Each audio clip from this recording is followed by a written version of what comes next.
पढ़ पढ़ आलिम फाजल होयो तो कदी अपने आप नूं पढ़िया ही नहीं,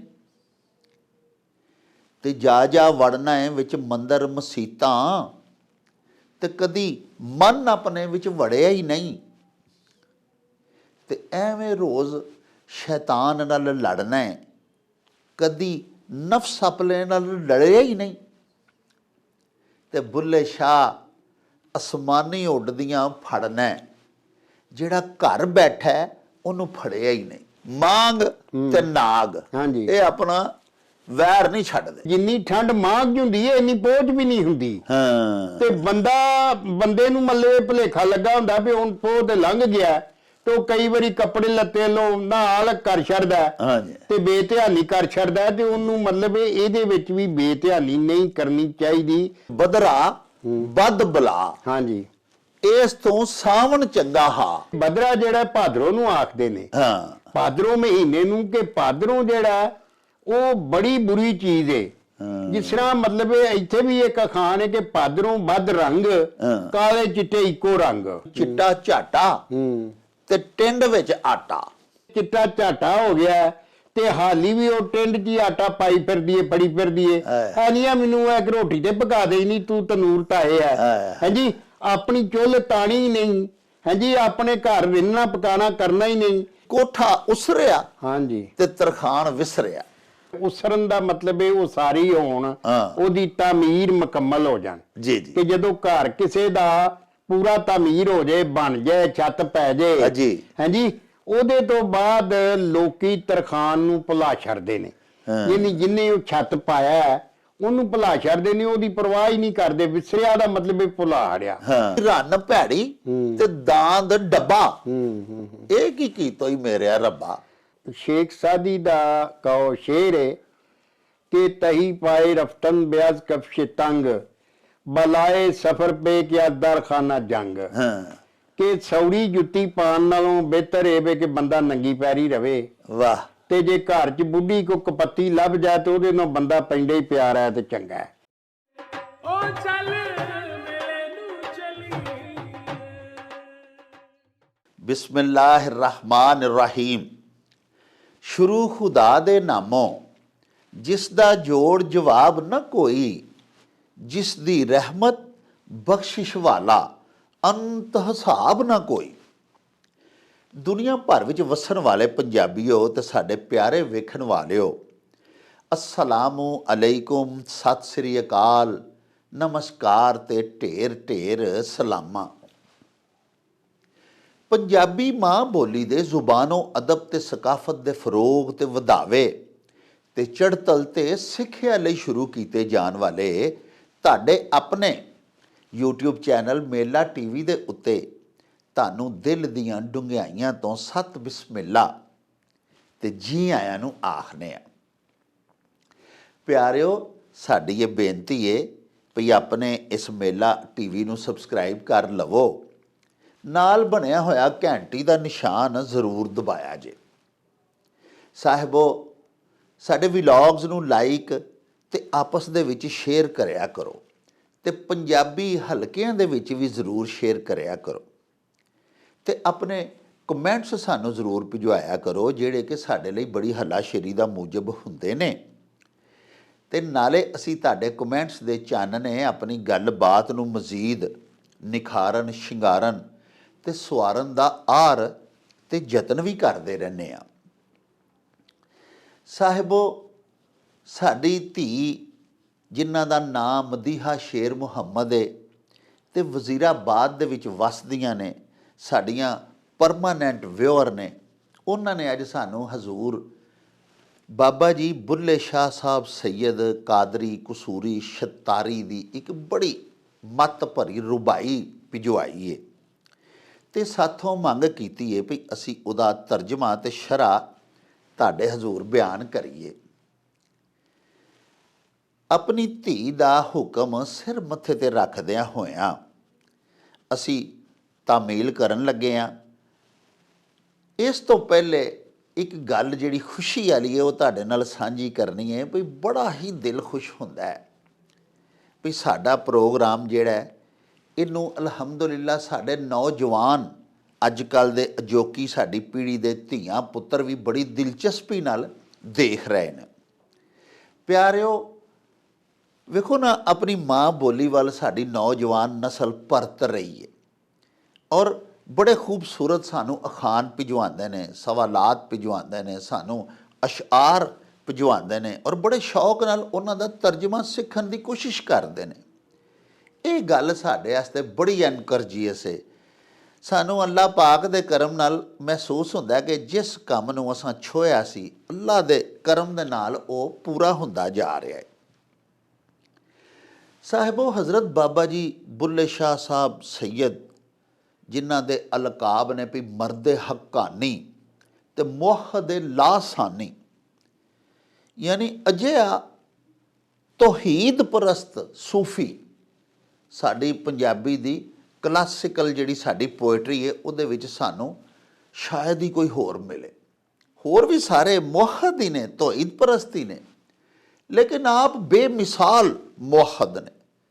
ਆਪ ਦੀ ਕਬਰ ਦੇ ਉੱਤੇ ਜਿਹੜਾ ਲਿਖਿਆ ਹੋਇਆ ਕਤਾ, ਉਹਦੇ ਉੱਤੇ ਪਿਆਰਿਓ ਇਹ ਲਿਖਿਆ ਹੋਇਆ ਕਤਬੇ ਦੇ ਉੱਤੇ ਭਈ ਮੁਹਦ ਲਾਸਾਨੀ ਮਰਦ ਹੱਕਾਨੀ ਹਜ਼ਰਤ ਬਾਬਾ ਜੀ ਬੁੱਲੇ ਸ਼ਾਹ ਸਾਹਿਬ ਸੈਯਦ ਕਾਦਰੀ ਕਸੂਰੀ ਸ਼ਤਾਰੀ।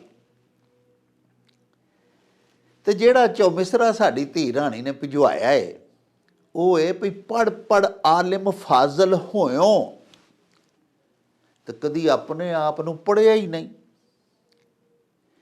ਤੇ ਜਾ ਜਾ ਵੜਨਾ ਹੈ ਵਿੱਚ ਮੰਦਰ ਮਸੀਤਾਂ, ਤੇ ਕਦੀ ਮਨ ਆਪਣੇ ਵਿੱਚ ਵੜਿਆ ਹੀ ਨਹੀਂ, ਤੇ ਐਵੇਂ ਰੋਜ਼ ਸ਼ੈਤਾਨ ਨਾਲ ਲੜਨਾ ਹੈ, ਕਦੀ ਨਫਸ ਆਪਣੇ ਨਾਲ ਲੜਿਆ ਹੀ ਨਹੀਂ। ਤੇ ਬੁੱਲੇ ਸ਼ਾਹ ਅਸਮਾਨੀ ਉੱਡਦੀਆਂ ਫੜਨਾ, ਜਿਹੜਾ ਘਰ ਬੈਠਾ ਉਹਨੂੰ ਫੜਿਆ ਹੀ ਨਹੀਂ। ਸਾਹਿਬੋ, ਅਲਹਮਦੁਲਿਲਾ, ਐਡੇ ਖੂਬਸੂਰਤ ਸ਼ਾਇਰ ਪੰਜਾਬੀ ਜ਼ੁਬਾਨ ਦੇ ਜਿਹੜੇ ਕਿ ਬਾਬਾ ਜੀ ਬੁੱਲੇ ਸ਼ਾਹ ਸਾਹਿਬ ਨੇ, ਔਰ ਜਿਸ ਖੂਬਸੂਰਤੀ ਦੇ ਨਾਲ ਤਸਵੁਫ ਬਿਆਨ ਕਰਦੇ ਨੇ, ਇਹ ਬਹੁਤ ਘੱਟ ਮਲਕਾ ਸਾਡੇ ਸ਼ੁਆਰਾ ਨੂੰ ਹਾਸਿਲ ਹੈ। ਹਜ਼ੂਰ ਬਾਬਾ ਜੀ ਬੁੱਲੇ ਸ਼ਾਹ ਸਾਹਿਬ ਦੇ ਅੰਦਾਜ਼ ਵਿੱਚ ਥੋੜ੍ਹੀ ਜਿਹੀ ਬੇਬਾਕੀ ਜਿਹੜੀ ਹੈ ਉਹਨੂੰ ਮਜ਼ੀਦ ਹੁਸੀਨ ਬਣਾ ਦਿੰਦੀ ਹੈ। ਵੇਖੋ ਨਾ, ਬਾਬਾ ਜੀ ਪਾ ਸਾਨੂੰ ਫਰਮਾਉਂਦੇ ਨੇ ਵੀ ਪੜ੍ਹ ਪੜ੍ਹ ਆਲਮ ਫਾਜ਼ਲ ਹੋਇਓ, ਬੇਤਹਾਸ਼ਾ ਤੂੰ ਡਿਗਰੀਆਂ ਹਾਸਲ ਕੀਤੀਆਂ,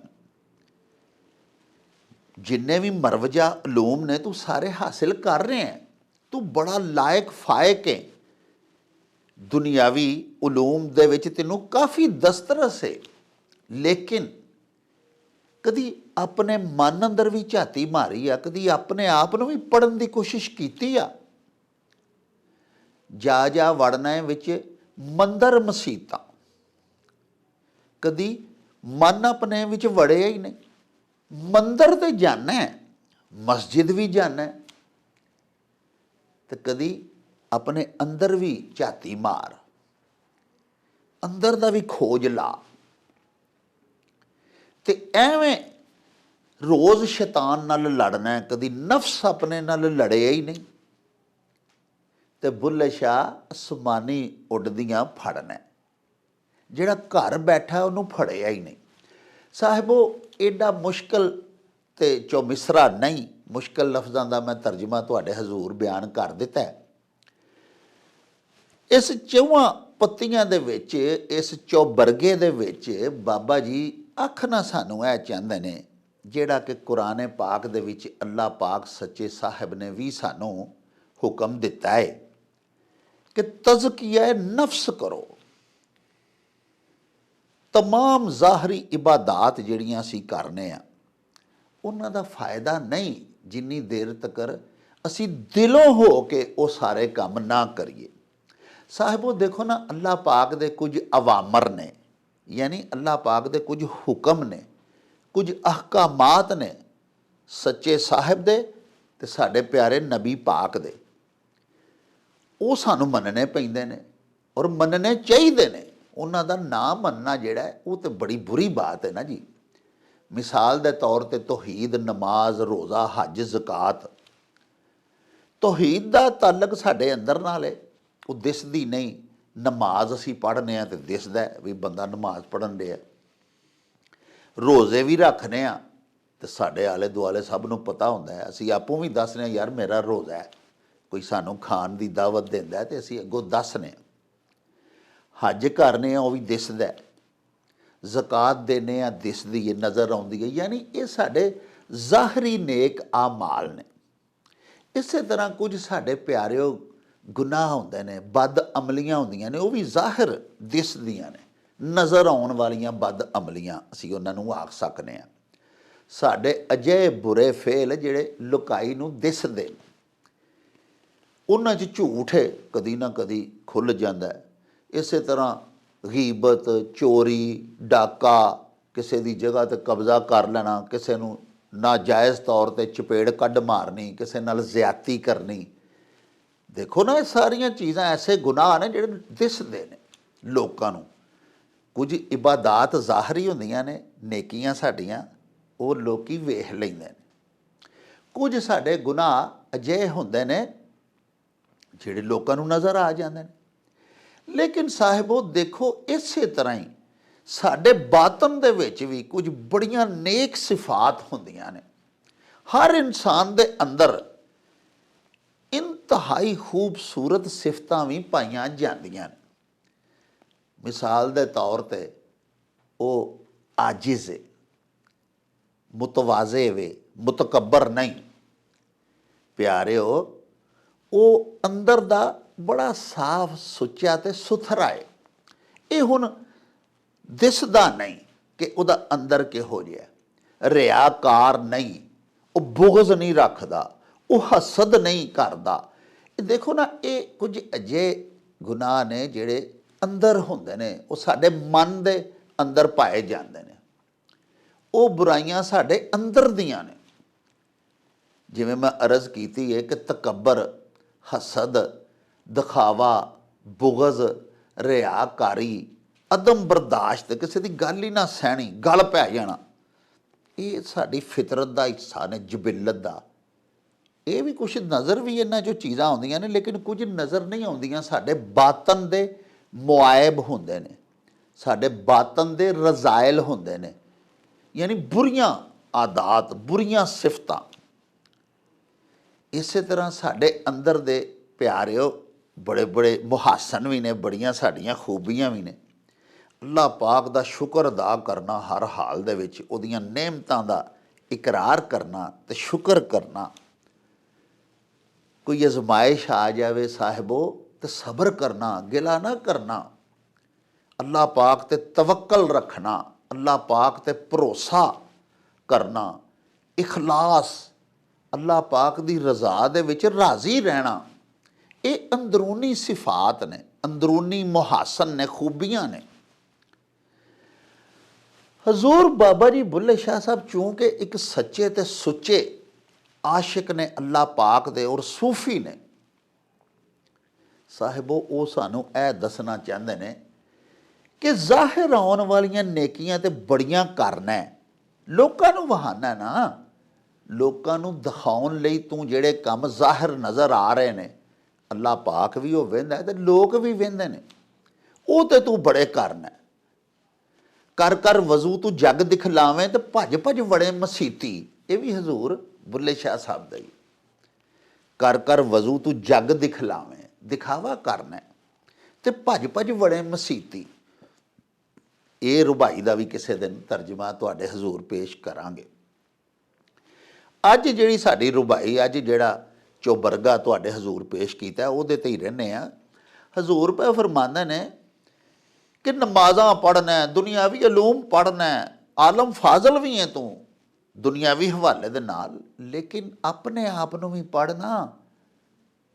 ਕਦੀ ਇਸ ਗੱਲ ਨੂੰ ਵੀ ਜ਼ੇਰੇ ਮੁਤਾਲਿਆ ਲਿਆ ਕਿ ਤੈਨੂੰ ਖਲਕਿਆ ਕਿਉਂ ਗਿਆ ਸੀ, ਤੇਰੇ ਖਾਲਕ ਨੇ ਤੈਨੂੰ ਕਿਉਂ ਬਣਾਇਆ ਸੀ। ਆਪਣੇ ਆਪ ਨੂੰ ਵੀ ਪੜ੍ਹ ਤੇ ਜਾ ਜਾ ਵੜਨਾ ਹੈ ਵਿੱਚ ਮੰਦਰ ਮਸੀਤਾਂ। ਕਦੀ ਨਫਸ ਆਪੇ ਮਨ ਆਪਣੇ ਵਿੱਚ ਵੜਿਆ ਹੀ ਨਹੀਂ। ਯਾਨੀ ਅੰਦਰ ਜਾ ਕੇ ਵੇਖ ਮਨ ਦੇ ਬਜ਼ਾਹਰ ਦੇ ਤੇਰੇ ਅਮਾਲ ਸੋਹਣੇ ਲੱਗਦੇ ਨੇ, ਵੀ ਮਸਜਿਦ ਵਿੱਚ ਜਾਣਾ, ਨਮਾਜ਼ ਪੜ੍ਹਨਾ, ਸਜਦੇ ਕਰਨਾ, ਕਿੱਡਾ ਸੋਹਣਾ ਲੱਗਣਾ, ਸਾਫ਼ ਪਾਕ ਕੱਪੜੇ ਪਾ ਕੇ ਜਾਣਾ, ਸਜਦੇ ਕਰਨਾ, ਅੰਦਰੋਂ ਵੀ ਸਜਦੇ ਕਰ। ਬਾਹਰੋਂ ਹੀ ਨਿਰਾ, ਬਾਹਰੋਂ ਭਾਰੀ ਫੇਰ ਨਾ ਕੁੜੀਏ, ਹੂੰਜ ਅੰਦਰ ਦਾ ਕੂੜਾ।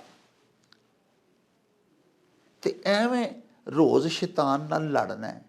ਕਦੀ ਨਫਸ ਆਪਣੇ ਨਾਲ ਲੜਿਆ ਹੀ ਨਹੀਂ। ਜਹਾਦ ਤੇ ਨਫਸ ਦੇ ਖਿਲਾਫ ਕਰਨਾ ਜਿਹੜਾ ਬਿਹਤਰ ਤੇ ਵੱਡਾ ਜਹਾਦ ਹੈ।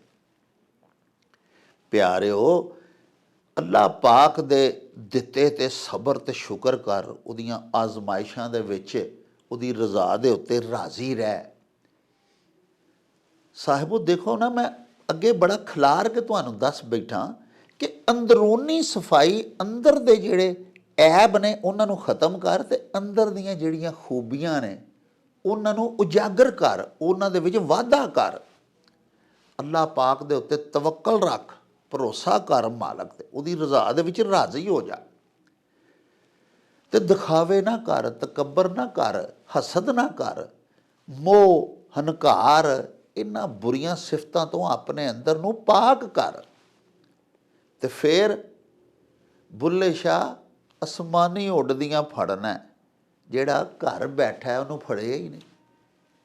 ਤੇ ਫਿਰ ਦਿਲ ਜਿਸ ਵੇਲੇ ਇਹਨਾਂ ਅੰਦਰੂਨੀ ਐਬਾਂ ਤੋਂ ਪਾਕ ਕਰ ਲੈਂਗਾ, ਮੁਤਵੱਕਲ ਅੱਲਾਹ ਪਾਕ ਦਾ ਸਾਬਰ ਤੇ ਸ਼ਾਕਰ ਇਨਸਾਨ ਬਣ ਜਾਏਗਾ, ਤੇ ਫਿਰ ਤੇਰੇ ਦਿਲ ਦੇ ਵਿੱਚ ਅੱਲਾਹ ਪਾਕ ਆ ਵਸਣਗੇ। ਇਹ ਬਜ਼ਾਹਰ ਤੇ ਬੈਰੂਨੀ ਤੌਰ ਤੇ ਜਿਹੜੀਆਂ ਤੂੰ ਵਿਖਾਲਾ ਕਰ ਕਰਕੇ ਜਿਸ ਕਦਰ ਇਬਾਦਤ ਕਰ ਰਹੇ ਹੈ, ਇਹਨਾਂ ਦਾ ਮਕਸਦ ਤਾਂ ਇੱਕੋ ਹੀ ਹੈ ਨਾ, ਕਿ ਅੱਲਾਹ ਪਾਕ ਨੂੰ ਰਾਜ਼ੀ ਕਰਨਾ। ਤੇ ਅੱਲਾਹ ਪਾਕ ਦੇ ਬੰਦਿਆ, ਅੱਲਾਹ ਪਾਕ ਨੇ ਰਾਜ਼ੀ ਤਾਂ ਹੀ ਹੋਣਾ ਹੈ ਕਿ ਜੇ ਤੂੰ ਦਿਲੋਂ ਹੋ ਕੇ ਇਹ ਸਾਰਾ ਕੁਝ ਕਰੇਗਾ। ਜੇ ਲੋਕਾਂ ਨੂੰ ਦਿਖਾਉਣ ਲਈ ਜਾਂ ਦਿਖਾਵੇ ਦੇ ਵਾਸਤੇ ਬਜ਼ਾਹਰ ਸਾਰਾ ਕੁਝ ਕਰੇਗਾ, ਤੇ ਬਬਾਤਨ ਨਾ ਤੇਰੇ ਦਿਲ 'ਚ ਇਖਲਾਸ ਹੈ, ਨਾ ਅੱਲਾਹ ਪਾਕ ਦਾ ਇਸ਼ਕ ਹੈ, ਨਾ ਤੂੰ ਮਸ਼ਕੂਰ ਹੈ ਆਪਣੇ ਸੱਚੇ ਸਾਹਿਬ ਦੀਆਂ ਨੇਮਤਾਂ ਦਾ, ਨਾ ਤੂੰ ਉਹਦਾ ਸਾਬਰ ਸ਼ਾਕਰ ਬੰਦਾ ਹੈ, ਨਾ ਤੂੰ ਅੱਲਾਹ ਪਾਕ ਦੇ ਹਰ ਰਜ਼ਾ ਦੇ ਨਾਲ ਆਪਣੇ ਆਪ ਨੂੰ ਰਾਜ਼ੀ ਔਰ ਮੁਤਫਿਕ ਕਰਨਾ ਹੈ। ਤੇਰੀ ਵੱਖਰੀ ਸੋਚ ਹੁੰਦੀ ਹੈ। ਮਾਲਕ ਦੇ ਅਹਕਾਮਾਤ ਬਜ਼ਾਹਰ ਤੂੰ ਮੰਨਣਾ ਹੈ, ਬਬਾਤਨ ਤੂੰ ਮੁਨਕਰ ਹੈ, ਤੇ ਫਿਰ ਤੂੰ ਇੱਕ ਅੱਛਾ ਇਨਸਾਨ ਨਹੀਂ ਬਣ ਸਕਦਾ। ਫਿਰ ਤੇਰੀ ਤਖਲੀਕ ਦਾ ਮਕਸਦ ਪੂਰਾ ਨਹੀਂ ਹੋਇਆ। ਹਾਲੀ ਅਦਵਾਟਾ ਹੀ ਹੈ ਤੂੰ। ਪਿਆਰਿਓ, ਅਸੀਂ ਸਮਝਦੇ ਹਾਂ ਕਿ ਸੂਫੀ ਜਾਂ ਫਕੀਰ ਜਾਂ ਅੱਲਾਹ ਵਾਲਾ ਬੰਦਾ ਬਣਨਾ ਜਿਹੜਾ ਨਾ ਜੀ, ਉਹ ਕੋਈ ਜ਼ਿਕਰ ਅਜ਼ਕਾਰ ਅਸੀਂ ਕਰੀਏ ਤੇ ਅਸੀਂ ਅੱਲਾਹ ਪਾਕ ਦੇ ਬੰਦੇ ਬਣ ਜਾਵਾਂਗੇ। ਕੋਈ ਵਿਰਦ ਵਜ਼ੀਫਾ ਸਾਨੂੰ ਸਾਡੇ ਪੀਰ ਸਾਹਿਬ ਦੇਣਗੇ, ਅਸੀਂ ਉਹਨੂੰ ਦੁਹਰਾਉਣ ਲੱਗ ਪਵਾਂਗੇ, ਤੇ ਉਹ ਵਿਰਦ ਵਜ਼ੀਫਾ ਕਰਦਿਆਂ ਕਰਦਿਆਂ ਅਸੀਂ ਬੜੇ ਵੱਡੇ ਅੱਲਾਹ ਦੇ ਨੇਕ ਬੰਦੇ ਤੇ ਵਲੀ ਬਣ ਜਾਵਾਂਗੇ। ਸਾਹਿਬੋ, ਇਹ ਗੱਲ ਨਹੀਂ। ਜ਼ਿਕਰ ਕਰਨਾ ਅੱਲਾਹ ਸੱਚੇ ਦਾ, ਵਿਰਦ ਵਜ਼ੀਫਾ ਕਰਨਾ, ਜਿੰਨੇ ਵੀ ਔਰਾਦ ਸਾਨੂੰ ਯਾਦ ਨਹੀਂ ਆ, ਸਾਨੂੰ ਕੋਈ ਬਜ਼ੁਰਗ ਅਤਾ ਕਰਦੇ ਨੇ ਕਿ ਯਾਰ ਇਹ ਵਿਰਦ ਕਰਿਆ ਕਰ, ਅੱਲਾਹ ਦੇ ਕੋਈ ਨੇਕ ਬੰਦੇ ਸਾਨੂੰ ਵਜ਼ੀਫਾ ਦਿੰਦੇ ਨੇ, ਉਹ ਸਾਰੇ ਔਰਾਦੋ ਵਜ਼ਾਇਫ ਤੁਸੀਂ ਬਿਲਕੁਲ ਪੜ੍ਹੋ। ਇਹ ਅੱਲਾਹ ਦਾ ਨੇਕ ਬੰਦਾ ਬਣਨ ਦਾ ਇੱਕ ਵਸੀਲਾ ਨੇ, ਇੱਕ ਜ਼ਰੀਆ ਨੇ। ਲੇਕਿਨ ਵਿਰਦ ਵਜ਼ੀਫੇ ਕਰਨ ਨਾਲ ਅੱਲਾਹ ਪਾਕ ਦਾ ਨੇਕ ਬੰਦਾ ਨਹੀਂ ਬਣ ਸਕਦਾ, ਜਿੰਨੀ ਦੇਰ ਦਿਲੋਂ ਹੋ ਕੇ ਅੱਲਾਹ ਪਾਕ ਸੱਚੇ ਸਾਹਿਬ ਦਾ ਮੁਤੀ, ਫਰਮਾ ਬਰਦਾਰ ਔਰ ਉਹਦੀ ਬੰਦਗੀ ਦੇ ਉੱਤੇ ਬੰਦਾ ਆਮਾਦਾ ਨਾ ਹੋਵੇ। ਔਰ ਤਮਾਮ ਆਪਣੇ ਕਲਬ ਦੇ ਅੰਦਰ ਪਾਏ ਜਾਣ ਵਾਲੇ, ਆਪਣੇ ਨਫਸ ਦੇ ਅੰਦਰ ਪਾਏ ਜਾਣ ਵਾਲੇ, ਆਪਣੇ ਮਨ ਦੇ ਅੰਦਰ ਪਾਏ ਜਾਣ ਵਾਲੇ ਐਬ ਜਿਹੜੇ ਨੇ, ਉਹਨਾਂ ਤੋਂ ਆਪਣੇ ਆਪ ਨੂੰ ਅੰਦਰੋਂ ਪਾਕ ਨਾ ਕਰੇ, ਬਬਾਤਨ ਇੱਕ ਅੱਛਾ ਆਦਮੀ ਨਾ ਬਣੇ। ਉਨੀ ਦੇਰ ਤੱਕ ਪਿਆਰਿਓ ਬੰਦਾ ਨਾ ਅੱਲਾਹ ਪਾਕ ਦਾ ਵਲੀ ਬਣ ਸਕਦਾ, ਨਾ ਅੱਲਾਹ ਪਾਕ ਦੇ ਹਜ਼ੂਰ ਉਹਦੀ ਕੋਈ ਕਦਰ ਹੋ ਸਕਦੀ ਹੈ। ਬਖਸ਼ਣ ਤੇ ਆਵੇ ਤੇ ਉਹ ਬਾਦਸ਼ਾਹ ਹੈ। ਸਾਡੇ ਵਰਗੇ ਗੁਨਾਹਗਾਰਾਂ ਦੇ ਤਮਾਮ ਐਬ ਵੇਖ ਲਵੋ, ਅੱਲਾਹ ਪਾਕ ਆਪਣੀ ਸਤਾਰੀ ਵਾਲੀ ਸਿਫਤ ਦੇ ਤਹਿਤ ਮੇਰੇ ਮਾਲਕ ਬਖਸ਼ੀ ਜਾ ਰਹੇ ਹਨ। ਲੇਕਿਨ ਇੱਕ ਅੱਛਾ ਆਦਮੀ, ਇੱਕ ਅੱਛਾ ਸੂਫੀ, ਇੱਕ ਵਲੀ ਅੱਲਾਹ ਬਣਨ ਦਾ ਦਰਸ ਜਿੰਨਾ ਵੀ ਸਾਡੇ ਔਲੀਆਏ ਕਿਰਾਮ ਹੋਏ ਨੇ, ਸਾਡੇ ਸੂਫੀਆਏ ਉਜ਼ਾਮ ਹੋਏ ਨੇ, ਉਹਨਾਂ ਇਹ ਹੀ ਦਿੱਤਾ ਹੈ ਸਾਨੂੰ, ਅੱਲਾਹ ਪਾਕ ਦੇ ਬੰਦਿਆਂ ਨੂੰ ਉਹਨਾਂ ਨੇ ਇਹ ਹੀ ਸਿਖਾਇਆ ਵੀ ਕਦ ਅਫਲਾਹਾ ਮਨ ਜ਼ੱਕਾਹਾ, ਜਿਹਨੇ ਤਜ਼ਕੀਆ ਨਫਸ ਕਰ ਲਿਆ ਨਾ ਉਹਨੇ ਹੀ ਫਲਾਹ ਪਾਈਏ, ਕਾਮਯਾਬ ਉਹ ਹੀ ਹੋਇਆ ਹੈ। ਉਹ ਕਾਮਯਾਬ ਨਹੀਂ ਜਿਹਨੇ 20 ਕੋਠੀਆਂ ਬਣਾ ਲਈਆਂ ਨੇ ਤੇ 40 ਕਾਰਾਂ ਲੈ ਲਈਆਂ ਨੇ ਤੇ ਅਰਬਾਂ ਰੁਪਇਆ ਇਕੱਠਾ ਕਰ ਲਿਆ। ਪਿਆਰਿਓ, ਉਹਨੂੰ ਨੰਗੀ ਪੈਰੀ ਤੇ ਖਾਲੀ ਹੱਥ ਹੀ ਇੱਥੋਂ ਜਾਣਾ ਪੈਂਦਾ ਹੈ। ਸੂਫੀਆ ਨੇ ਇਹ ਹੀ ਤੇ ਸਾਨੂੰ ਸਮਝਾਇਆ ਹੈ। ਔਰ ਅਸੀਂ ਦੇਖ ਲਓ, ਆਪਣੇ ਆਲੇ ਦੁਆਲੇ ਦੇਖਦੇ ਹਾਂ ਇਸ ਦੌਰ ਦੇ ਵਿੱਚ ਕਿੱਡੇ ਕਿੱਡੇ ਵੱਡੇ ਸਾਇੰਸਦਾਨ ਪੈਦਾ ਹੋ ਰਹੇ ਨੇ ਸਾਹਿਬੋ, ਕਿੱਡੇ ਕਿੱਡੇ ਵੱਡੇ ਡਾਕਟਰਸ ਪੈਦਾ ਹੋ ਰਹੇ ਨੇ, ਮਾਹਿਰੀਨ ਤਿਬ ਬੜੇ ਬੜੇ ਵੱਡੇ, ਮਾਸ਼ਾਅੱਲਾ ਮੁਅੱਲਮ ਬੜੇ ਬੜੇ ਵੱਡੇ, ਮੁਦਰਸ ਬੜੇ ਬੜੇ ਵੱਡੇ, ਲਖਾਰੀ ਬੜੇ ਬੜੇ ਵੱਡੇ ਪੈਦਾ ਹੋ ਰਹੇ ਨੇ। ਹਰ ਸ਼ੋਬੇ ਦੇ ਵਿੱਚ ਬੜੇ ਬੜੇ ਵੱਡੇ ਨਾਂ ਪੈਦਾ ਹੋ ਰਹੇ ਨੇ। ਲੇਕਿਨ ਪਿਆਰਿਓ, ਬੜਾ ਵੱਡਾ ਇਨਸਾਨ ਕੋਈ ਕੋਈ ਬਣ ਰਿਹਾ ਹੈ। ਇਨਸਾਨ ਵੱਡਾ ਹੋਣਾ ਚਾਹੀਦਾ, ਡਾਕਟਰ ਵੱਡਾ ਹੋਣਾ, ਲੇਕਿਨ ਅੰਦਰ ਇਨਸਾਨੀਅਤ ਹੀ ਨਾ ਹੋਣੀ, ਇਹ ਤੇ ਕੋਈ ਫਨ ਨਹੀਂ।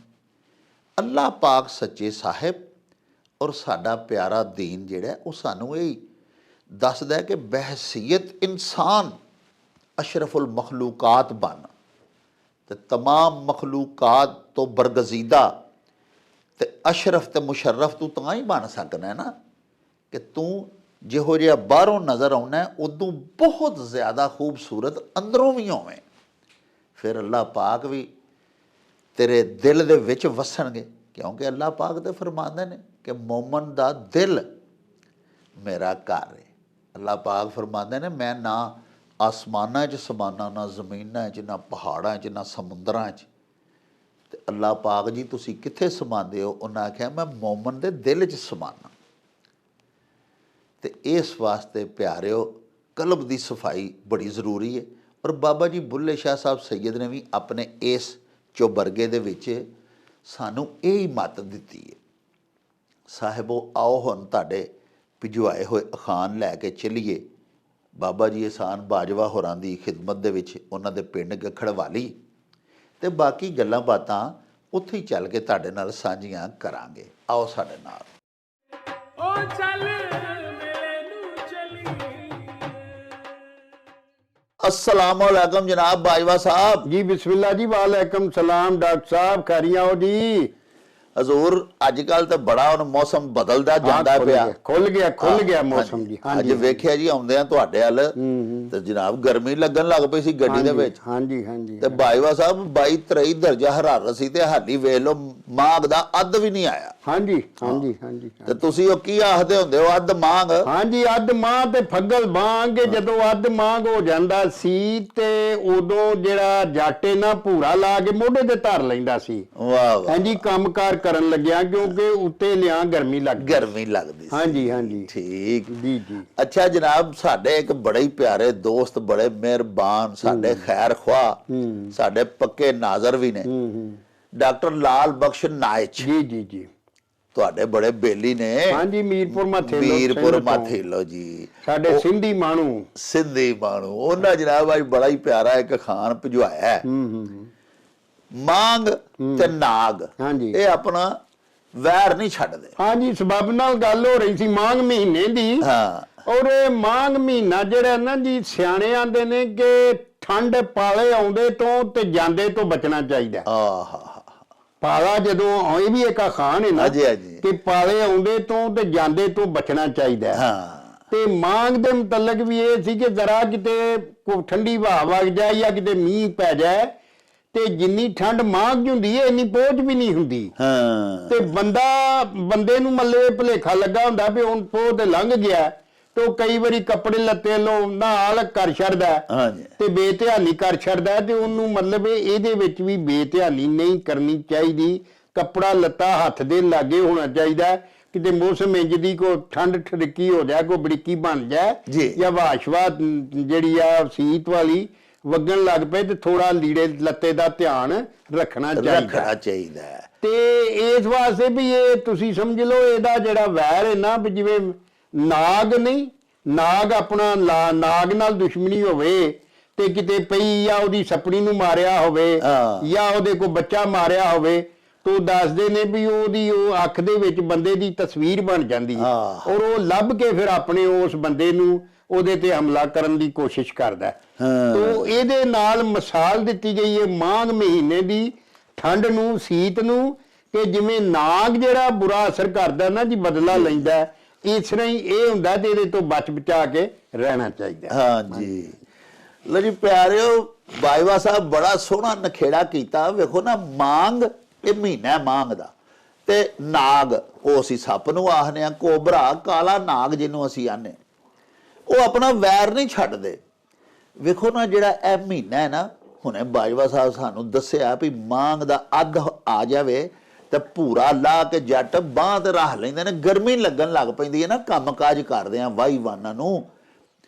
ਲੇਕਿਨ ਉਹਨਾਂ ਨੂੰ ਇਹ ਨਹੀਂ ਯਾਦ ਰਹਿੰਦਾ ਕਿ ਹਾਲੀ ਤਾਂ ਬੜੀ ਸਖਤ ਠੰਡ ਦਾ ਮਹੀਨਾ ਚੱਲਣ ਡਿਆ ਹੋਇਆ ਹੈ। ਵੇਖੋ ਨਾ, ਅੱਜ ਜਿਵੇਂ ਧੁੱਪ ਲੱਗੀ ਹੈ ਖੁੱਲ ਕੇ, ਤੇ ਅੱਜ ਸਾਨੂੰ ਵੀ ਗਰਮੀ ਵੀ ਲੱਗਦੀ ਸੀ, ਲੇਕਿਨ ਚਲੋ ਧੁੱਪੇ ਬੰਦਾ ਬੇਸ਼ੱਕ ਥੋੜੀ ਬੇਹਤਿਆਤੀ ਕਰ ਲਵੇ। ਜਦੋਂ ਸ਼ਾਮ ਪਵੇ ਜਾਂ ਦਿਨ ਦਾ ਪੈਰ ਹੋਵੇ, ਸੁਬਾਹ ਸੈਰੀ ਦਾ ਟਾਈਮ, ਦਿਨ ਚੜ੍ਹਦਾ ਹੋਵੇ, ਤੇ ਬਿਲਖਸੂਸ ਜਿਹੜੇ ਬਜ਼ੁਰਗ ਨੇ ਘਰਾਂ ਦੇ ਵਿੱਚ ਤੇ ਛੋਟੇ ਬੱਚੇ ਨੇ, ਉਹਨਾਂ ਨੂੰ ਪੂਰਾ ਕੁੰਜ ਕੇ ਰੱਖਣਾ ਚਾਹੀਦਾ। ਇੱਕ ਹੋਰ ਸਾਡਾ ਇੱਕ ਆਦਤ ਹੈ ਵਸੇਬ ਵਿੱਚ, ਭਈ ਜਿਹੜੇ ਨੌਜਵਾਨ ਹੁੰਦੇ ਨੇ ਉਹਨਾਂ 'ਚ ਤੇ ਮਾਸ਼ਾਅੱਲਾ ਸਤਿਆ ਹੁੰਦੀ ਹੈ। ਉਹਨਾਂ ਨੂੰ ਪਿਆਰਿਓ, ਜੇ ਕਿਧਰੇ ਠੰਡ ਨਹੀਂ ਲੱਗਦੀ ਤੇ ਉਹ ਐਵੇਂ ਨੌਜਵਾਨ ਜੋੜਾ ਮੀਆਂ ਬੀਵੀ ਇਹ ਸਮਝ ਲੈਂਦੇ ਨੇ ਕੋਈ ਮੈਨੂੰ ਨਹੀਂ ਪਈ ਲੱਗਦੀ ਤੇ ਬਾਲ ਨੂੰ ਵੀ ਨਹੀਂ ਪਈ ਲੱਗਦੀ। ਇਹ ਗੱਲ ਨਹੀਂ ਹੁੰਦੀ। ਬੱਚੇ ਦੀ ਕੁਵਤ ਬਰਦਾਸ਼ਤ ਬੜੀ ਥੋੜੀ ਹੁੰਦੀ ਹੈ। ਫਿਰ ਇਹ ਵੀ ਸਾਡੇ ਦੇਸ਼ ਪੰਜਾਬ ਵਿੱਚ ਆਖਦੇ ਨੇ ਕਿ ਮੌਸਮ ਠੰਡਾ ਜਿਹੜਾ ਨਾ, ਇਹ ਠੰਡ ਜਾਂਦਿਆਂ ਪਿਛਾਂ ਪਰਤਦੀ ਹੈ, ਯਾਨੀ ਪਿਛਾਂ ਨੂੰ ਇੱਕ ਵਾਰੀ ਫੇਰ ਮੂੰਹ ਕਰਕੇ ਤੇ ਹਮਲਾ ਛੋਟਾ ਮੋਟਾ ਕਰਦੀ ਹੈ। ਤੇ ਬਾਜਵਾ ਸਾਹਿਬ ਫਰਮਾਇਆ ਭਈ ਇਸ ਮਹੀਨੇ ਦੀ ਠੰਡ ਤੋਂ ਫਿਰ ਬੰਦਾ ਬਚ ਨਹੀਂ ਸਕਦਾ, ਉਹ ਬੁਰੇ ਅਸਰਾਤ ਮੁਰਤਬ ਕਰਦੀ ਹੈ ਤੇ ਬਜ਼ੁਰਗਾਂ ਤੇ ਬੱਚਿਆਂ ਨੂੰ ਤੇ ਬਹੁਤ ਹੀ ਮੁਤਾਸਰ ਕਰਦੀ ਹੈ ਨਾ, ਤੇ ਅੱਲਾ ਕਦੀ ਨਾ ਕਰੇ ਕੋਈ ਵੱਡਾ ਨੁਕਸਾਨ ਵੀ ਹੋ ਸਕਦਾ। ਇਸ ਵਾਸਤੇ ਇਹਦਾ ਵੈਰ ਨਾਗ ਵਾਂਗੂ ਹੁੰਦਾ, ਜਿਵੇਂ ਸੱਪ ਦਾ ਵੈਰ ਹੁੰਦਾ, ਤੇ ਇਹਨਾਂ ਦੋਵਾਂ ਚੀਜ਼ਾਂ ਤੋਂ ਇhtiyat ਕਰਨੀ ਚਾਹੀਦੀ। ਲੋ ਜੀ ਬਾਜਵਾ ਸਾਹਿਬ, ਸੂਫੀ ਬਖਸ਼ ਸਹਿਤੋ ਖੈਰਪੁਰ ਮੀਰਸ, ਇਹ ਸਿੰਧ ਦਾ ਸਾਰਾ ਇਲਾਕਾ ਹੈ, ਤੇ ਸਾਡੇ ਬੜੇ ਪਿਆਰੇ, ਬੜੇ ਮਨ ਠਾਰ, ਸਾਡੇ ਪੱਕੇ ਤੇ ਪਿਆਰੇ ਵੇਖਣ ਵਾਲੇ ਨੇ। ਜੀ ਜੀ ਜੀ, ਤੁਹਾਡੇ ਬੜੇ ਆਸ਼ਿਕ ਨੇ। ਹਾਂਜੀ, ਤੁਸੀਂ ਤੇ ਉਹਨਾਂ ਦੇ ਹੋਰੇ ਪਿੰਡ ਵੀ ਗਏ ਹੋ। ਹਾਂਜੀ ਹਾਂਜੀ, ਉਹਨਾਂ ਦਾ ਜਨਾਬ ਅਖਾਨ ਹੈ ਕਿ ਬਦਰਾ ਬਦ ਬਲਾ, ਹਾਂਜੀ, ਇਸ ਤੋਂ ਸਾਵਣ ਚੰਗਾ ਹਾ। ਹਾਂਜੀ ਹਾਂਜੀ, ਇਹ ਨਾ ਜੀ ਜਿਹੜੇ ਸਾਡੇ ਅਖਾਨ ਨੇ ਨਾ, ਇਹਨਾਂ ਨੂੰ ਸਿੰਧੀ ਚ ਪਹਾਕੇ ਆਖਦੇ ਨੇ। ਅੱਛਾ, ਵਾਹ। ਤੇ ਇਹ ਸਾਡੀ ਚੁੱਕ ਜ਼ਮੀਨ ਇੱਕੋ ਹੀ ਸੀ, ਇੱਥੇ ਸਾਡਾ ਜਿਹੜਾ ਇਹ ਵਿਰਸਾ ਸਾਰਾ ਸਾਂਝਾ ਹੈ ਜੀ। ਹਾਂਜੀ, ਇਹਦਾ ਪੁਰਾਣਾ ਨਾਂ ਜਾਟਕਸਤਾਨ ਸੀ। ਇਹਦੀ ਬੋਲੀ ਜਿਹੜੀ ਸੀ, ਇਹਦਾ ਵੀ ਨਾਂ ਜਾਟਕੀ ਸੀ। ਜਿਹਦਾ ਫਿਰ ਬਾਅਦ ਚ ਅਸੀਂ ਪੰਜਾਬੀ ਰੱਖ ਲਿਆ ਤੇ ਉਹਨਾਂ ਨੇ ਸਿੰਧੀ ਰੱਖ ਲਿਆ। ਪੁਰਾਣਾ ਨਾਂ ਇਹਦਾ ਜਾਟਕੀ ਸੀ ਜੀ। ਤੋ ਉਹਦੇ ਵਿੱਚ ਬਦਰਾ ਜਿਹੜਾ ਭਾਦਰੋਂ ਨੂੰ ਆਖਦੇ ਨੇ। ਭਾਦਰੋਂ ਮਹੀਨੇ ਨੂੰ, ਕਿ ਭਾਦਰੋਂ ਜਿਹੜਾ ਉਹ ਬੜੀ ਬੁਰੀ ਚੀਜ਼ ਏ। ਜਿਸ ਤਰ੍ਹਾਂ ਮਤਲਬ ਇੱਥੇ ਵੀ ਇੱਕ ਅਖਾਣ ਹੈ ਕਿ ਭਾਦਰੋਂ ਵੱਧ ਰੰਗ, ਕਾਲੇ ਚਿੱਟੇ ਇੱਕੋ ਰੰਗ।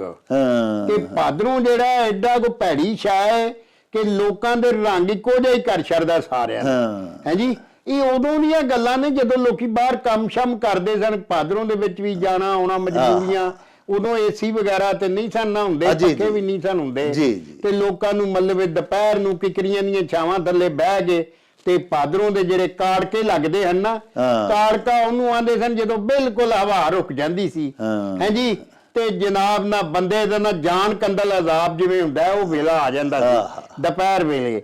ਉਹ ਕਾੜਕਾ ਲੱਗਾ ਹੋਣਾ ਤੇ ਉਦੋਂ ਫਿਰ ਪਸੀਨਾ ਆਉਣਾ ਤੇ ਕੱਪੜਿਆਂ 'ਚੋਂ ਚਾਰ ਚਫੇਰੇ ਮੁਰਕਾ ਚੋਣਾ ਤੇ ਲੋਕਾਂ ਨੇ ਤੇ ਸ਼ਿਕਰ ਦੁਪਹਿਰਾ ਤੇ ਸਾਰਾ ਜਿਸਮ ਪਿਆ ਖੁਰਕ ਕਰਨਾ। ਹਾਂਜੀ, ਤੇ ਉਹਦੇ 'ਚ ਦੱਸਿਆ ਗਿਆ ਕਿ ਭਾਦਰੋਂ ਜਿਹੜਾ ਨਾ ਜੀ, ਇਹ ਏਡੀ ਬੁਰੀ ਬਲਾ ਏ। ਇਹਦੇ ਨਾਲ ਸਾਵਣ ਜਿਹੜਾ, ਸਾਵਣ 'ਚ ਵੀ ਤਾੜਕੇ ਤੇ ਲੱਗਦੇ ਨੇ। ਜਦੋਂ ਮਤਲਬ ਇਹ ਕਿਤੇ ਮੀਂਹ ਨਹੀਂ ਪੈਂਦਾ ਹੁੰਦਾ ਤੇ ਹਵਸ ਜਿਹੀ ਹੁੰਦੀ ਆ ਤੇ ਉਹ ਬੜਾ ਮੌਸਮ ਘੁੱਟਿਆ ਜਿਹਾ ਹੁੰਦਾ, ਲੇਕਿਨ ਫਿਰ ਚਲੋ ਮੀਂਹ ਤੇ ਆ ਜਾਂਦਾ ਨਾ। ਲੇਕਿਨ ਭਾਦਰੋਂ ਦੇ ਵਿੱਚ ਤੇ ਫਿਰ ਨਿਰਾ ਹੀ ਇਹ ਹੁੰਦਾ। ਅੱਛਾ, ਉਹਦਾ ਨਤੀਜਾ ਇਹ ਵੇ ਕਿ ਉਹ ਆਂਦਾ ਕਿ ਇਹਦੇ ਨਾਲ ਤਾਂ ਸਾਉਣ ਹੀ ਚੰਗਾ ਸੀ। ਸਾਉਣ ਮਹੀਨਾ ਇਹਦੇ ਨਾਲੋਂ ਤੇ ਕੋਈ ਥੋੜਾ ਬਿਹਤਰ ਸੀ, ਸਾਹ ਸੌਖਾ ਸੀ। ਭਾਦਰੋਂ ਤੇ ਬਹੁਤੀ ਹੀ ਬੁਰੀ ਬਲਾ ਹੈ। ਹਾਂਜੀ, ਇਹ ਗਰਮੀ ਦਾ ਸਰਦਾਰ ਮਹੀਨਾ ਇਹਨੂੰ ਗਿਣਿਆ ਜਾਂਦਾ, ਕਿਉਂਕਿ ਇਹਦੇ ਤੋਂ ਬਾਅਦ ਫਿਰ ਇਹਨੂੰ ਢਾਹ ਲੱਗ ਜਾਂਦੀ ਹੈ, ਫਿਰ ਅੱਗੇ ਅੱਸੂ ਆ ਜਾਂਦਾ। ਅੱਸੂ ਦੇ ਵਿੱਚ ਫਿਰ ਪਾਲਾ ਜੰਮਿਆ, ਕੱਤੇ ਪਰਵਰਿਸ਼ ਹੋ ਤੇ ਮੱਗਰ ਫੌਜਾਂ ਚੜੀਆਂ, ਪੋ ਲੜਾਈ ਹੋ। ਵਾਹ ਵਾਹ ਜੀ ਜੀ। ਲੋ ਜੀ ਪਿਆਰਿਓ, ਸਾਡੇ ਸੂਫੀ ਸਾਹਿਬ ਨੇ ਸਿੰਧ ਤੋਂ ਭੇਜਿਆ ਸੀ ਜਿਹੜਾ ਅਖਾਨ ਕਿ ਬਦਰਾ ਬਦ ਬਲਾ ਇਸ ਥੀ ਸਾਵਣ ਚੰਗਾ ਹਾ। ਬਾਈਵਾ ਸਾਹਿਬ ਬੜਾ ਪਿਆਰਾ ਇਹਦਾ ਨਖੇੜਾ ਕੀਤਾ ਕਿ ਗਰਮੀਆਂ ਦਾ ਸਰਦਾਰ ਮਹੀਨਾ ਭਾਦਰੋਂ ਹੁੰਦਾ ਹੈ। ਸੌਣ ਭਾਦਰੋਂ ਹੈ ਤਾਂ ਦੋਵੇਂ ਹੀ ਗਰਮੀਆਂ ਦੇ ਮਹੀਨੇ ਨੇ, ਲੇਕਿਨ ਸਾਵਣ ਦੇ ਵਿੱਚ ਬਾਰਿਸ਼ਾਂ ਬੂਰਸ਼ਾਂ ਹੋ ਜਾਂਦੀਆਂ ਨੇ, ਸਾਹ ਨਿਕਲ ਜਾਂਦਾ ਹੈ। ਪਿਆਰੇ, ਮੀਂਹ ਤੇ ਵਸਦੇ ਨੇ, ਲੇਕਿਨ ਗਰਮੀ ਇੰਨੀ ਤੇ ਜ਼ਮੀਨ ਇੰਨੀ ਤਪੀ ਹੁੰਦੀ ਹੈ ਕਿ ਜਿਸ ਵੇਲੇ ਹੋਰ ਭੜਾਸ ਉੱਠਦੀ ਹੈ ਥੱਲਿਓਂ ਤੇ ਚਮਾਸਾ ਲੱਗਦਾ, ਤੇ ਫਿਰ ਵੇਖੋ ਨਾ, ਜਿੰਨਾ ਫਿਰ ਸ਼ਿਕਰ ਦੁਪਹਿਰੇ ਚਿੱਟੇ ਦਿਨ ਕੰਮ ਕਰਨੇ ਹੁੰਦੇ ਨੇ ਪੈਲੀਆਂ ਦੇ ਵਿੱਚ, ਸਾਡੇ ਜ਼ਿਮੀਂਦਾਰ ਭਰਾਵਾਂ ਨੇ, ਵਾਈ ਵਾਹਨਾਂ ਨੇ, ਉਹਨਾਂ ਵਾਸਤੇ ਤੇ ਬੜਾ ਮੁਸ਼ਕਲ ਦਾ ਵਕਤ ਹੁੰਦਾ ਨਾ ਜੀ। ਇਸ ਵਾਸਤੇ ਇਹ ਬਹੁਤੇ ਅਖਾਨ ਸਾਡੇ ਵਾਈ ਵਾਹਨ ਜਿਹੜੇ ਸਨ, ਉਹਨਾਂ ਨੇ ਜੋ ਉਹਨਾਂ ਨਾਲ ਬੀਤੀ, ਉਹਨਾਂ ਆਪਣੀ ਹੱਡ ਬੀਤੀ ਨੂੰ ਅਖਾਨਾਂ ਦੀਆਂ ਫਿਰ ਸ਼ਕਲਾਂ ਦਿੱਤੀਆਂ ਹੈ ਜੀ। ਇਹ ਅਖਾਨ ਵੀ ਇਹੀ ਪਿਆ ਦੱਸਦਾ ਕਿ ਭਾਦਰੋਂ ਦਾ ਮਹੀਨਾ ਜਿਹੜਾ ਨਾ ਜੀ, ਉਹ ਇੰਤਹਾਈ ਬੁਰਾ ਮਹੀਨਾ ਹੈ ਮਿਹਨਤ ਕਸ਼ ਦੇ ਵਾਸਤੇ, ਮਿਹਨਤ ਕਰਨ ਵਾਸਤੇ। ਜਿਵੇਂ ਬਾਜਵਾ ਸਾਹਿਬ ਦੱਸਿਆ ਵੀ ਪਸੀਨੇ ਵਗਦੇ ਨੇ ਹਰ ਪਾਸਿਓਂ, ਲੇਕਿਨ ਪੈਲੀ ਵੀ ਤਾਂ ਵਾਹਣੀ ਹੈ। ਜੇ ਵਾਈ ਵਾਹਨ ਨਾ ਮਿਹਨਤ ਕਰੇ ਤੇ ਅਸੀਂ ਫਿਰ ਘਰਾਂ 'ਚ ਬਹਿ ਕੇ ਕਿਵੇਂ ਖਾਈਏ? ਅਨਾਜ ਕਿੱਥੋਂ ਸਾਨੂੰ ਲੱਭੇ? ਚਾਵਲ ਅਸੀਂ ਖਾਂਦੇ ਹਾਂ, ਗੰਦਮ, ਜਾਓ, ਜਿੰਨੇ ਵੀ ਗੱਲੇ ਨੇ ਇਹ ਸਾਡੇ ਵਾਈ ਵਾਹਨ ਹੀ ਉਗਾਉਂਦੇ ਨੇ, ਔਰ ਅੱਲਾਹ ਪਾਕ ਦੇ ਕਰਮ ਨਾਲ ਸਖਤ ਮਿਹਨਤ ਕਰਦੇ ਨੇ, ਤੇ ਫਿਰ ਉਹਦਾ ਫਲ ਸਾਰਾ ਪਾਕਿਸਤਾਨ ਤੇ ਸਾਰੀ ਦੁਨੀਆ ਖਾਂਦੀ। ਬਾਈਵਾ ਸਾਹਿਬ, ਚੜ੍ਹਦਾ ਪੰਜਾਬ ਤੇ ਜ਼ਿਲ੍ਹਾ ਹੈ ਮੋਗਾ। ਹਾਂਜੀ, ਉੱਥੋਂ ਸਾਡੇ ਬੜੇ ਇੱਕ ਪਿਆਰੇ ਬੇਲੀ ਨੇ, ਉਹਨਾਂ ਦਾ ਨਾਂ ਹੈ ਬਲਵਿੰਦਰ ਬਿੱਲਾ, ਸਰਦਾਰ ਹੋ ਰਹੀ ਨੇ, ਤੇ ਉਹਨਾਂ ਅਖਾਨ ਭਜਵਾਇਆ ਵੀ ਚਿੱਟਾ ਝਾਟਾ ਤੇ ਟਿੰਡ ਵਿੱਚ ਆਟਾ। ਹਾਂਜੀ, ਇਹ ਚਿੱਟਾ ਝਾਟਾ ਆਂਦੇ ਨੇ ਉਦੋਂ ਜਦੋਂ ਬੰਦੇ ਦੇ ਵਾਲ ਜਿਹੜੇ ਨੇ ਨਾ ਉਮਰ ਦੀ ਵਜ੍ਹਾ ਨਾਲ ਸਫੈਦ ਹੋ ਜਾਂਦੇ ਨੇ ਜੀ। ਤੇ ਇਹ ਬੀਬੀਆਂ ਦੇ ਮੁਤਲਕ ਜਦੋਂ ਬੀਬੀਆਂ ਦੇ ਵਾਲ ਚਿੱਟੇ ਹੋ ਜਾਣ ਤੇ ਉਦੋਂ ਵੀ ਉਹਨਾਂ ਨੂੰ ਕੋਈ ਸਲੀਕਾ ਕੰਮ ਕਰਨ ਦਾ ਨਾ ਆਏ। ਹਾਂਜੀ, ਜਿੰਨੀ ਸਾਰਾ ਸਿਰ ਵੀ ਚਿੱਟਾ ਹੋ ਜਾਏ, ਸਾਰੀ ਉਮਰ ਵੀ ਲੰਘ ਜਾਏ। ਦੇਖੋ ਨਾ, ਜਵਾਨੀ ਦੀ ਤੇ ਉਮਰ ਹੁੰਦੀ ਏ ਉਹ ਜਦੋਂ ਸਿੱਖਿਆ ਦੀ, ਔਰ ਉਹਨਾਂ ਜਵਾਨੀ ਪੂਰੀ ਜੀ ਸਿੱਖਿਆ ਹੀ ਨਹੀਂ। ਹਾਂਜੀ, ਔਰ ਉਹ ਵਡੇਰੀ ਉਮਰ ਵੀ ਹੋ ਗਈ ਹੈ, ਚਿੱਟਾ ਝਾਟਾ ਹੋ ਗਿਆ, ਤੇ ਹਾਲੀ ਵੀ ਉਹ ਟਿੰਡ 'ਚ ਆਟਾ ਪਾਈ ਫਿਰਦੀ ਏ, ਫੜੀ ਫਿਰਦੀ ਏ। ਆਨੀਆਂ ਮੈਨੂੰ ਇੱਕ ਰੋਟੀ ਤੇ ਪਕਾ ਦੇ ਨਹੀਂ, ਤੂੰ ਤਨੂਰ ਢਾਏ ਆ। ਹਾਂਜੀ, ਆਪਣੀ ਚੁੱਲ੍ਹ ਤਾਣੀ ਨਹੀਂ। ਹਾਂਜੀ, ਆਪਣੇ ਘਰ ਰਿੰਨਣਾ ਪਕਾਣਾ ਕਰਨਾ ਹੀ ਨਹੀਂ, ਤੇ ਉਹ ਟਿੰਡ 'ਚ ਆਟਾ ਪਾ ਕੇ ਤੇ ਆਖਣਾ ਨਹੀਂ ਆ ਤੂੰ ਤੰਦੂਰ ਲਾਇਆ ਨਹੀਂ ਆ, ਮੈਨੂੰ 2 ਰੋਟੀਆਂ ਪਕਾ ਦੇ। ਹਾਂਜੀ, ਤੇ ਲੋਕਾਂ ਦੇ ਤਰਲੇ ਕਰਦਿਆ ਫਿਰਨਾ। ਇਹ ਉਹ ਨਕੰਮੇ ਤੇ ਨਖੱਟੂ ਤੇ ਆਹ ਕੀ ਲੋਕਾਂ ਦੇ ਬਾਰੇ 'ਚ ਜਿਹੜੇ ਸਾਰੀ ਉਮਰ ਕੰਮ ਕਰਨ ਦਾ ਸਲੀਕਾ ਸੱਜ ਤੇ ਚੱਜ ਸਿੱਖਦੇ ਹੀ ਨਹੀਂ। ਹਾਂਜੀ, ਔਰ ਸਾਰੀ ਉਮਰ ਉਹਨਾਂ ਦੀ ਇਸੇ ਕੁਬੁੱਧ ਪੁਣੇ ਜਿੱਤੇ ਮੂਰਖਤਾ ਜੀ ਲੰਘ ਜਾਂਦੀ ਹੈ। ਹਾਂਜੀ, ਔਰ ਉਹ ਵਡੇਰੀ ਉਮਰੇ ਵੀ ਆਪਣੀਆਂ ਉਹ ਚਾਲਾਂ ਜਿਹੜੀਆਂ ਨੇ ਉਹ ਨਹੀਂ ਛੱਡਦੇ। ਵਾਹ। ਲੋ ਜੀ ਪਿਆਰਿਓ, ਸਾਡੇ ਭਾਈ ਬਲਵਿੰਦਰ ਸਿੰਘ ਬਿੱਲਾ ਜੀ ਨੇ ਜਿਹੜਾ ਅਖਾਨ ਭਜਵਾਇਆ ਸੀ ਉਹ ਇਸ ਤਰ੍ਹਾਂ ਹੈ ਵੀ ਚਿੱਟਾ ਝਾਟਾ ਤੇ ਟਿੰਡ ਵਿੱਚ ਆਟਾ। ਬਾਜਵਾ ਸਾਹਿਬ ਫਰਮਾਇਆ ਕਿ ਅਜਿਹਾ ਉਧੇੜ ਉਮਰ ਬੰਦਾ ਜਿਹੜਾ ਵਡੇਰਾ ਵੀ ਹੋ ਗਿਆ, ਸਾਡੀ ਉਮਰ ਨੂੰ ਵੀ ਅਪੜ ਗਿਆ, ਲੇਕਿਨ ਹਯਾਤੀ ਗੁਜ਼ਾਰਨ ਦਾ ਚੱਜ ਚਾਲਾ ਹਾਲੀ ਵੀ ਨਹੀਂ ਉਸ ਸਿੱਖਿਆ, ਉਹਦੇ ਬਾਰੇ ਆਖਿਆ ਜਾਂਦਾ ਹੈ। ਤੁਸੀਂ ਦੇਖੋ ਨਾ ਕਿ ਇੱਕ ਵਡੇਰੀ ਔਰਤ ਹੈ, ਚਿੱਟਾ ਉਹਦਾ ਝਾਟਾ ਹੈ, ਤੇ ਬਾਜਵਾ ਸਾਹਿਬ ਦੱਸਿਆ ਵੀ ਉਹ ਟਿੰਡ ਦੇ ਵਿੱਚ ਆਟਾ ਲੈ ਕੇ ਤੇ ਤੰਦੂਰ ਤੇ ਜਾਂਦੀ ਹੈ। ਮਸਲਨ ਮਿਸਾਲ ਦਿੱਤੀ ਉਹਨਾਂ, ਤੇ ਜਾ ਕੇ ਆਖਦੀ ਹੈ ਵੀ ਮੈਨੂੰ ਇੱਕ ਰੋਟੀ ਲਾ ਦੇ। ਤੇ ਭਲੀਏ ਤੂੰ ਆਪਣੇ ਘਰੋਂ ਆਟਾ ਗੁੰਨ ਕੇ ਲਿਆ, ਤੂੰ ਖੁਸ਼ਕਾ ਹੀ ਲੈ ਕੇ ਆ ਗਈਆਂ ਤੇ ਸੁੱਕਾ ਆਟਾ ਵੀ ਉਹਨੂੰ ਆਖ ਨਹੀਂ ਵੀ ਸਾਰੀ ਜ਼ਿੰਦਗੀ ਤੂੰ ਇਹ ਤੇ ਨਹੀਂ ਕੀਤਾ ਵੀ ਮੈਂ ਘਰ ਆਟਾ ਗੁੰਨ ਕੇ ਤੇ ਆਪਣੀ ਚੁੱਲ੍ਹ ਤਾ ਕੇ ਤੇ ਆਪਣੇ ਘਰ ਆਪਣੇ ਹੱਥੀਂ ਪਕਾ ਲਾਂ। ਤੇ ਚਲੋ ਹੁਣ ਤੂੰ ਵਡੇਰੀ ਹੋ ਗਈ ਹੈ ਤੇ ਤੂੰ ਕਿਸੇ ਦਾ ਤਰਲਾ ਹੀ ਕਰਨ ਚੱਲੀ ਹੈ, ਤੇ ਕਮ ਤੋਂ ਕਮ ਘਰੋਂ ਆਟਾ ਗੁੰਨ ਕੇ ਹੀ ਲਾਇਆ, ਉਹ ਵੀ ਸੁੱਕਾ ਹੀ ਪਾ ਕੇ ਤੇ ਅਗਾਂ ਟੁਰ ਪਈ। ਯਾਨੀ ਕਬੁੱਧਾ ਬੰਦਾ, ਕਚੱਜਾ, ਜਿਹੜਾ ਸੁਗੜ ਨਾ ਹੋਵੇ, ਸਾਰੀ ਉਮਰ ਗੁਜ਼ਾਰ ਬੈਠਾ ਲੇਕਿਨ ਅਕਲ ਚੱਜ ਹੁਣ ਵੀ ਨਹੀਂ ਆਇਆ। ਅਜੇ ਬੰਦੇ ਬਾਰੇ ਇਹ ਅਖਾਨ ਬੋਲਿਆ ਜਾਂਦਾ ਹੈ। ਲਓ ਜੀ ਬਾਜਵਾ ਸਾਹਿਬ, ਸਾਡੇ ਇੱਕ ਬੜੇ ਹੀ ਪਿਆਰੇ ਵੇਖਣ ਵਾਲੇ ਨੇ ਚੜ੍ਹਦੇ ਪੰਜਾਬ ਤੋਂ, ਜਲੰਧਰ ਤੋਂ। ਉਹਨਾਂ ਦਾ ਜਨਾਬ ਨਾਂ ਹੈ ਡਾਕਟਰ ਸੁਖਵਿੰਦਰ ਸਿੰਘ ਬਾਜਵਾ। ਜੀ ਜੀ ਜੀ। ਬੜੇ ਪਿਆਰੇ ਸਾਡੇ ਵੀਰ ਨੇ। ਉਹਨਾਂ ਜਨਾਬ ਅਖਾਣ ਭਜਵਾਇਆ ਵੀ ਕੋਠਾ ਉਸਰਿਆ ਹਾਂਜੀ ਤੇ ਤਰਖਾਣ ਵਿਸਰਿਆ। ਹਾਂਜੀ, ਇਸ ਅਖਾਣ ਦੇ ਵਿੱਚ ਦੱਸਿਆ ਗਿਆ ਕਿ ਉਸਰਨ ਦਾ ਮਤਲਬ ਹੈ ਉਸਾਰੀ ਹੋਣ, ਉਹਦੀ ਤਾਮੀਰ ਮੁਕੰਮਲ ਹੋ ਜਾਣ। ਜੀ ਜੀ। ਕਿ ਜਦੋਂ ਘਰ ਕਿਸੇ ਦਾ ਪੂਰਾ ਤਾਮੀਰ ਹੋ ਜਾਏ, ਬਣ ਜਾਏ, ਛੱਤ ਪੈ ਜਾਏ, ਹਾਂਜੀ ਹਾਂਜੀ, ਉਹਦੇ ਤੋਂ ਬਾਅਦ ਲੋਕੀ ਤਰਖਾਨ ਨੂੰ ਭੁਲਾ ਛੱਡਦੇ ਨੇ। ਯਾਨੀ ਜਿੰਨੇ ਉਹ ਛੱਤ ਪਾਇਆ ਹੈ, ਉਹਨੂੰ ਭੁਲਾ ਛੱਡਦੇ ਨੇ, ਉਹਦੀ ਪਰਵਾਹ ਹੀ ਨਹੀਂ ਕਰਦੇ। ਵਿਸਰਿਆ ਦਾ ਮਤਲਬ ਹੈ ਭੁਲਾ ਹੜਿਆ। ਹਾਲਾਂ ਬਾਅਦ ਚ ਵੀ ਕਿਤੇ ਲੋੜ ਪੈ ਸਕਦੀ ਹੈ, ਕੋਈ ਪਾਰਚਾ ਅਗਾ ਪਿਛਾ ਹੋ ਜਾਂਦਾ, ਕਿਤੇ ਨਾ ਕਿਤੇ ਕੋਈ ਬੂਹੇ ਦੀ ਸਰਦਲ, ਕੋਈ ਅਗਾ ਪਿਛਾ ਕਿਤੇ ਕੋਈ ਤਖਤਾ ਪੂਰਾ ਮਿਲਦਾ ਨਹੀਂ, ਤੋ ਉਹਨਾਂ ਨਾਲ ਸਾਂਝ ਤੇ ਰੱਖਣੀ ਚਾਹੀਦੀ ਹੈ ਨਾ ਜੀ। ਬਿਲਕੁਲ। ਤੋ ਇਸ ਅਖਾਣ ਚ ਦੱਸਿਆ ਗਿਆ ਕਿ ਜਿਹੜੇ ਲੋਕ ਨੇ ਨਾ ਦੁਨੀਆ ਉੱਤੇ ਬੜੇ ਖੁਦ ਗਰਜ਼ੇ ਗਏ, ਹਾਂਜੀ, ਉਹ ਸਿਰਫ ਅਗਲੇ ਕੋਲੋਂ ਆਪਣਾ ਕੰਮ ਕੱਢਣਾ ਜਾਣਦੇ ਨੇ। ਉਹ ਜਦੋਂ ਕੰਮ ਕੱਢ ਲੈਂਦੇ ਨੇ, ਉਹਦੇ ਤੋਂ ਬਾਅਦ ਉਹਦੀ ਪਰਵਾਹ ਨਹੀਂ ਕਰਦੇ, ਉਹਨੂੰ ਵਸਾਰ ਦਿੰਦੇ ਨੇ ਔਰ ਉਹਦਾ ਪਰਤ ਕੇ ਧਿਆਨ ਨਹੀਂ ਕਰਦੇ। ਜਦੋਂ ਕਿ ਕਿਸੇ ਵੀ ਕੰਮ ਨੂੰ ਜਿਹਨੇ ਕੰਮ ਕੀਤਾ ਹੁੰਦਾ, ਉਹ ਵੀ ਤੁਹਾਨੂੰ ਲੋੜ ਪਰਤ ਕੇ ਵੀ ਪੈ ਸਕਦੀ, ਹਾਂਜੀ। ਇਸ ਵਾਸਤੇ ਉਹਨੂੰ ਚੇਤੇ 'ਚ ਰੱਖਣਾ ਚਾਹੀਦਾ। ਹਾਂਜੀ। ਲਓ ਜੀ ਸਾਹਿਬੋ, ਡਾਕਟਰ ਸੁਖਵਿੰਦਰ ਸਿੰਘ ਬਾਜਵਾ ਜਲੰਧਰ ਇੰਡੀਆ ਦੇ ਰਹਿਣ ਵਾਲੇ ਨੇ ਤੇ ਅਕਸਰ ਸਾਡੇ ਵਲੌਗਸ ਦੇ ਵਿੱਚ ਰਲਤ ਕਰਦੇ ਰਹਿੰਦੇ ਨੇ। ਬੜੇ ਬੜੇ ਸੋਹਣੇ ਅਖਾਣ ਭਿਜਵਾਉਂਦੇ ਨੇ। ਅੱਜ ਵੀ ਜਿਹੜਾ ਉਹਨਾਂ ਅਖਾਣ ਭਿਜਵਾਇਆ ਬੜਾ ਮੱਤ ਭਰਿਆ। ਅਖਾਣ ਇਸ ਤਰ੍ਹਾਂ ਹੈ ਵੀ ਕੋਠਾ ਉਸਰਿਆ ਤੇ ਤਰਖਾਣ ਵਿਸਰਿਆ।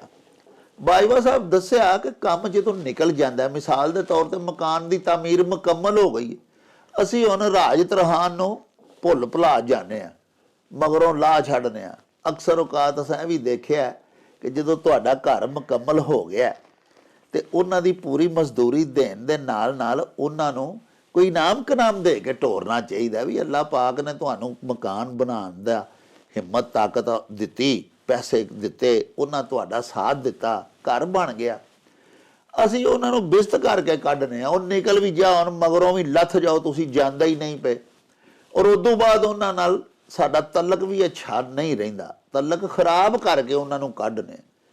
ਇਹ ਅਪਰਚੂਨਿਸਟ ਜਿਹੜੇ ਬੰਦੇ ਹੁੰਦੇ ਨੇ ਨਾ ਜੀ, ਖੁਦ ਗਰਜ਼ ਮਤਲਬ ਪ੍ਰਸਤ ਜਿਹੜੇ ਬੰਦੇ ਹੁੰਦੇ ਨੇ, ਇਹ ਉਹਨਾਂ ਦੀ ਨਿਸ਼ਾਨੀ ਹੁੰਦੀ ਹੈ ਵੀ ਕੰਮ ਕੱਢ ਲਿਆ ਤੇ ਉਦੋਂ ਬਾਅਦ ਅਗਲੇ ਨੂੰ ਭੁੱਲ ਜਾਣਾ। ਹਾਲਾਂਕਿ ਬਾਜਵਾ ਸਾਹਿਬ ਨੇ ਦੇਖੋ ਸਮਝਾਇਆ ਪਈ ਕਿਸੇ ਨਾਲ ਮੁੜ ਕੇ ਵੀ ਕੰਮ ਪੈ ਸਕਦਾ। ਤੇ ਇਸ ਵਾਸਤੇ ਪੰਜਾਬੀ 'ਚ ਇੱਕ ਅਖਾਣ ਹੈ ਵੀ ਸੱਜਣ ਛੱਡੀਏ ਐਸੇ ਰੰਗ ਕਿ ਕਦੀ ਫੇਰ ਵੀ ਆਵਨ ਕੰਮ, ਮੁੜ ਕੇ ਵੀ ਕਿਸੇ ਕੋਲੋਂ ਕੰਮ ਪੈ ਸਕਦਾ ਤੇ ਇੱਕਦਮ ਜਿਹੜਾ ਨਾ ਜੀ ਉਹ ਕਤਈ ਤਾਲਕ ਨਹੀਂ ਕਰ ਲੈਣਾ ਚਾਹੀਦਾ।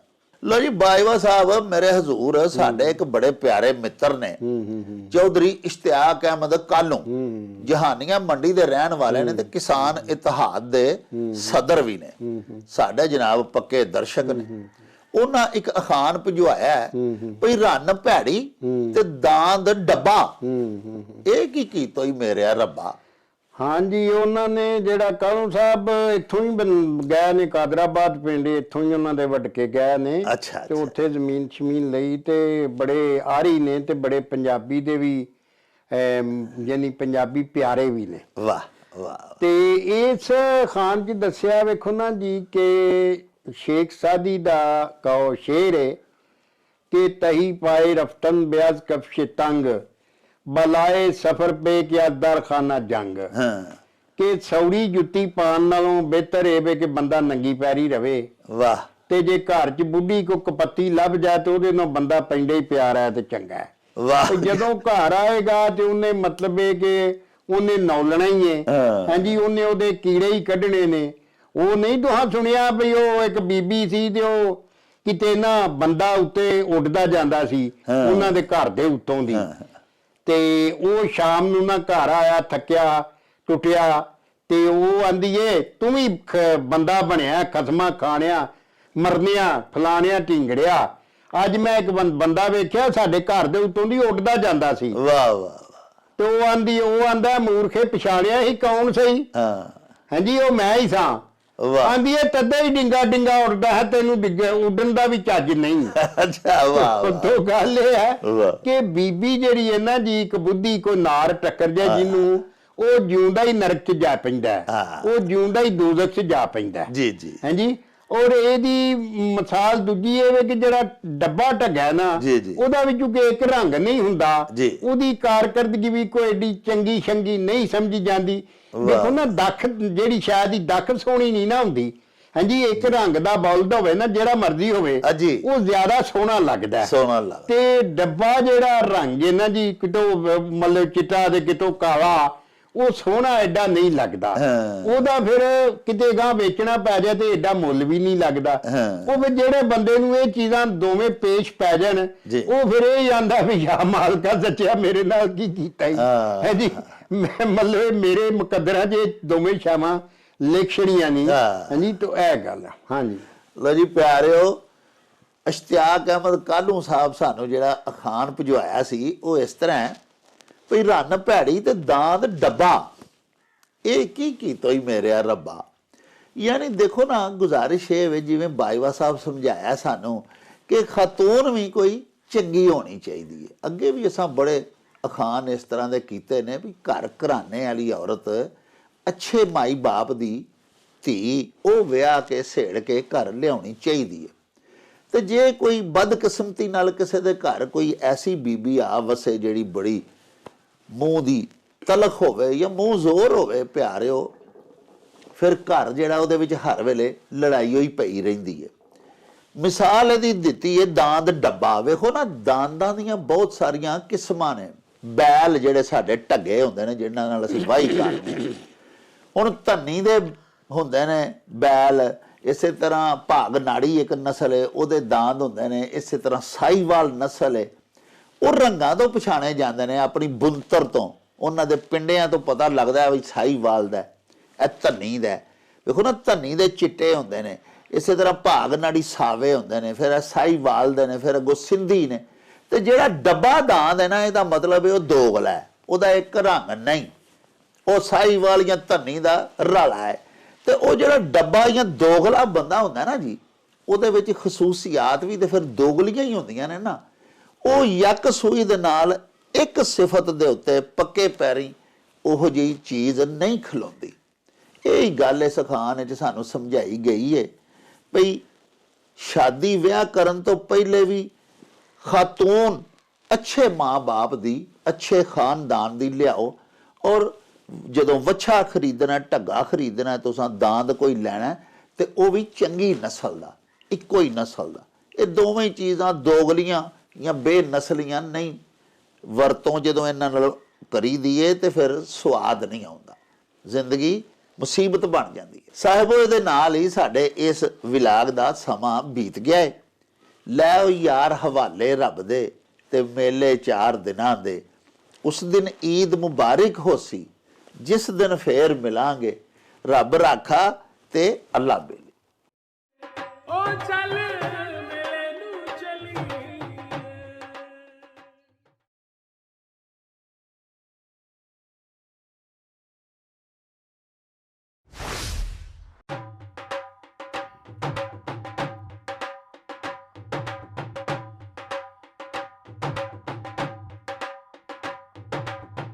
रौनक हो जाऊं छट